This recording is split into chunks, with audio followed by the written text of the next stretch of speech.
So anyways, here's what those yellow peas are looking like. Now it costs me a little over $35. I think it was about $36 for 50 pounds of these. Okay, so you know they are too big for my baby ducks especially. Now if I were to just soak these, it's going to make them much easier to eat and digest for my bigger ducks. So once I actually soak these well, I'll just be able to give these to my bigger ducks just like this. But I got my Victoria grain mill out of the box and just washed it and dried it and am hand cranking some stuff. Again, this is part of why I wanted to just keep my crappy plywood counter, except have it be a little easier to clean with this sort of porcelain style hard epoxy paint. It's bathtub paint, okay, $40 or so. Was just so that I could still attach some of my kitchen tools. You know, and the reason why I got this, because I have like an electric situation that I can also use to bust this stuff down.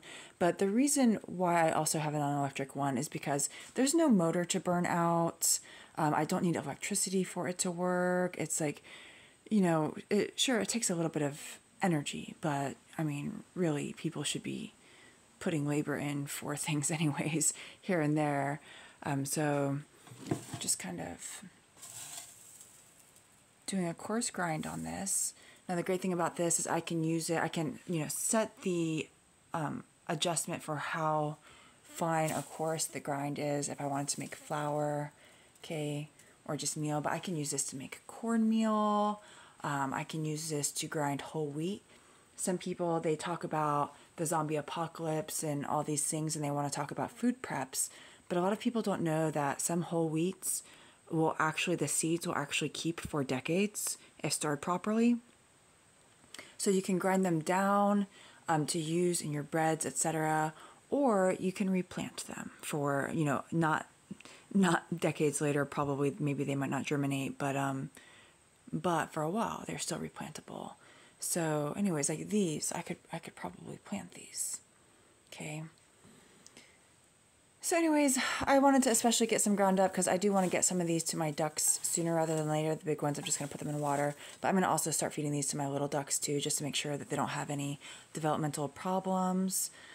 Just to help boost their niacin levels. Okay. So again, this stuff, you could technically use it as people food. $36 for a 50-pound bag. Okay, if you find a place close by that sells this sort of thing. Okay, I got it from Standish Milling. You know, I don't really intend to use this as people food, but I could. Okay, and it's a way that I could set back stuff that's not just usable for my birds, but myself as well. And when I finally get around to it, I'll be able to just start mixing my own feed, because they do sell like corn and wheat and all sorts of different bulk things over there at Standish Milling, and then they sell some that's been pre-blended and stuff like that. So, you know, some people had the issues with their chickens not laying properly, and some people were thinking that it might be the commercial feed. Okay, and that could be a thing. And, you know, sometimes those commercial feeds can also damage your cat's organs and things like that as well. So, you know, some people don't entirely trust some of the commercial feeds because most of those big companies are all run by the criminal cult mafia at the highest levels of ownership. Okay, maybe not at the CEO level, but sometimes. Okay, so it's good to be able to know how to kind of put some more of your own stuff together. I am trying to get to a point where I'm growing a lot of stuff for my animals on my own property. So that's just going to take a while to get there. I probably may never be quite self-sufficient for the quantity of animals that I want to be keeping. But if, you know, the zombie apocalypse were to come, it's like, well, would I be able to safely raise animals on my property anyways?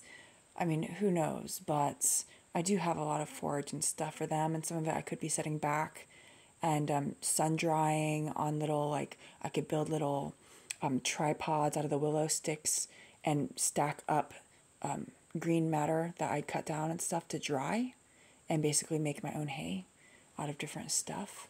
Okay, and then I have the clover and dandelion and the grasses and all sorts of different things. But I could set some of that back, but, you know, things like hay and all sorts of agricultural products are readily available in my area because I'm surrounded by farms. So, anyways, I'm going to keep cracking at this. I want to get actually some extra done. I don't want to be having to hook this up all the time. I mean, I don't know. Sometimes I just will keep a contraption hooked up for a little while. I also, the holes on this are actually for my meat grinder. And again, when ground beef is getting so expensive, it's like when you can get it on sale for less expensive, it's great. But when the ground beef is getting so expensive, and when I can also get a chuck roast, a thick chuck roast for $5.29 a pound, when that's what some places want for the ground beef, like at that point, I would rather just grind my own meat, But anyways, I'm gonna keep hunting for the sales in the meantime. But yeah, yellow peas, y'all. Goodbye.